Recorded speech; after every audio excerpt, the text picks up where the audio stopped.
Rifle, ITBP, RAF, SSB और RPF के साथ 10 पुलिस संगठनों के साथ आज से आसाम पुलिस भी एक गौरवपूर्ण क्लब के अंदर अपना नाम दर्ज करा रही है। इस समग्र आसाम के लिए बहुत गौरव का विषय है। मित्रों, जहां तक आसाम पुलिस का इतिहास है, शायद ही देश में कोई ऐसा पुलिस बल होगा जिसने इतनी कठिन परिस्थितियों का सामना किया होगा। 200 साल के लगभग गौरवपूर्ण और समृद्ध इतिहास को याद करें तो 1826 में अंग्रेजों ने यहाँ के जिला मुख्यालय पर एक दरोगा, एक इनामदार और कुछ कांस्टेबलों की नियुक्ति कर ये फोर्स की शुरुआत की थी। इसमें मेघालय, नागालैंड, मणिपुर, यहाँ तक बांग्लादेश के सिलहट तक के सारे क्षेत्र को समाहित किया जाता था। और यही आसाम पुलिस को गौरव प्राप्त है कि सबसे पुराना उग्रवादी विरोधी बल आसाम राइफल के नाम से, जिसको जन्म देने का गौरव भी आसाम पुलिस को प्राप्त है। एक जमाने में 8000, आजादी के समय 8000 का पुलिस बल था। आज आसाम पुलिस की संख्या 70,000 से ऊपर उठी है और अनेक राष्ट्रीय एकता के महत्वपूर्ण लड़ाई आसाम पुलिस ने बहुत अच्छे ढंग से लड़ी है। इसके इतिहास को पीछे मुड़कर देखते हैं तो विभाजन के समय की विभीषिका, इसके सांप्रदायिक दंगे, शरणार्थियों की समस्या, 7 दशक से चल रही घुसपैठ की समस्या, 71 में बांग्लादेश मुक्ति युद्ध में असम पुलिस की गौरवपूर्ण यात्रा और उग्रवाद को चुनौती देने के लिए 80 से 90 तक का एक विदेशी शक्तियों को परास्त करने वाला लंबा संघर्ष विजय के साथ समाप्त करने का गौरव आसाम पुलिस को प्राप्त है। उल्फा, एनएससीएन, एनडीएफपी, कई प्रतिबंधित संगठनों के सामने आसाम पुलिस डटकर इसका लोहा लिया है और देश की सीमाओं को और देश की आंतरिक सुरक्षाओं को भी सुरक्षित रखने का काम किया है।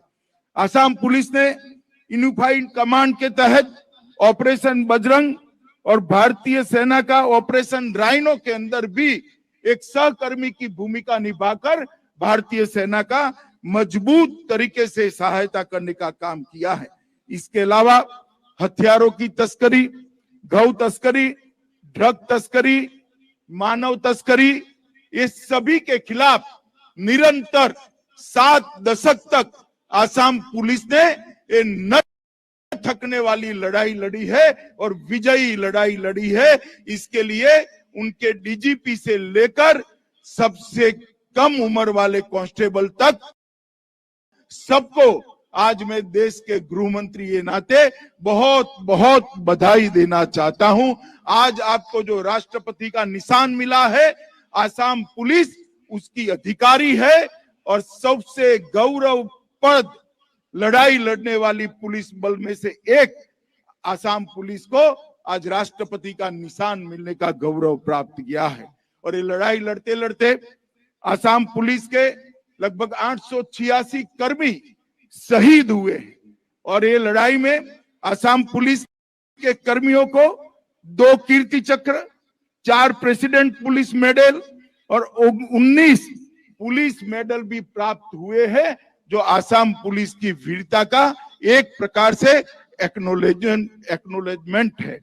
मित्रों, आंतरिक सुरक्षा के लिए जब उग्रवाद का संकट आया तब आसाम पुलिस ने संवैधानिक व्यवस्था को बनाए रखने के लिए इसके खिलाफ खड़े हुए, गन का सामना गन से करने का काम किया और साथ में भटके हुए युवाओं को मुख्य धारा में समाहित करने का भी काम किया। इसके कई सामाजिक बुराइयों के खिलाफ भी आसाम पुलिस ने अपनी लड़ाई लड़ी है। प्रोजेक्ट प्रहरी, जादू टोना के खिलाफ लड़ाई, सामाजिक पूर्वाग्रहों के खिलाफ लड़ाई, डायन प्रथा के खिलाफ लड़ाई, कई लड़ाइयों को आसाम पुलिस ने समाज के साथ रहकर कुप्रथाओं से समाज को मुक्त करने का काम भी किया है। असम में हिंसा और आतंकवाद के शिकार बच्चों के कल्याण के लिए प्रोजेक्ट अश्व समग्र देश के अंदर आसाम पुलिस को प्रोजेक्ट अश्व ने गर्व दिलाया है। भ्रष्ट उग्रवादियों के समुचित पुनर्वास और उनके समग्र विकास के लिए स्थानीय सांस्कृतिक पहचान और लोकाचार की सुरक्षा के लिए आसाम पुलिस ने न केवल प्रयास किए हैं, प्रयास कर परिणाम भी प्राप्त हुए हैं।